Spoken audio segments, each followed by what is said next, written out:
የ30 ሰከንድ ስለ ራሴ ልንገራችሁ በተሰማችሁ ስሜት ሰዎች ብዙ ሰዎች ደውላችሁልኝ ነበረ አመሰግናለሁ ስለኔ ጤንነት ስለተጨነቃችሁ የስለሞቴም ያወጃችሁ አላችሁ በቲክቶክ እና በፌስቡክ የቀብሩን ቦታ አልተናገራችሁም እና እሱ ይቀራችኋል እና ትንሽ ስነ ምግባር ባለው መልኩ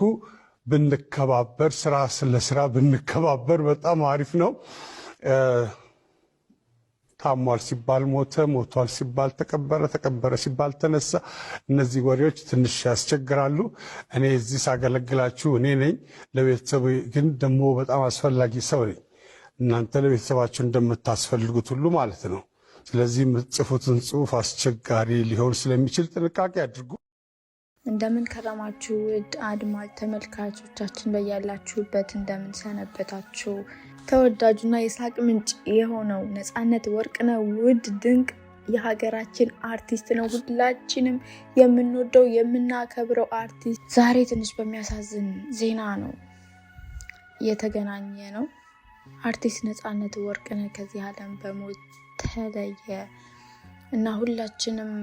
በጣም አዝነናል በጣም ድንገተኛ የሆነ ነገር ነው አልጠበቅንም ነበር እንደምታውቁት ከዚህ በፊት በህክምና ሲረዳ እንደቆየና እሱ በራሱ አንደበት ደህና ነኝ አሁን አትጨነቁ እግዚአብሔር ይመስገን ብሎ በሰጠን መግለጫ መሰረት ትንሽ ሁሉም አድናቂዎቹ በሙሉ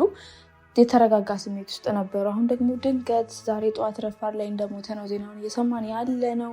ነፃነት ወርቅነህ ለኢትዮጵያ ስነ ጥበብ የድርሻውን በጣም እጅግ በጣም በሚባል ደረጃ በጣም የተወጣ አርቲስት ነበረ እንደዚሁም ሁላችንም አብዛኛው ህብረተሰብ ያወቀው በኢቢኤስ ቴሌቪዥን ፕሮግራም አቅራቢነት በነበረ ሰዓት ነበረ በዛ ጥያቄና መልስ ጥያቄ በሚጠየቅበት ሰዓት በጣም የሚያዝናና በጣም የሚያዝናና በጣም ጥሩ ጊዜ ሁላችንም አሳልፈናል ከሱ ጋር እና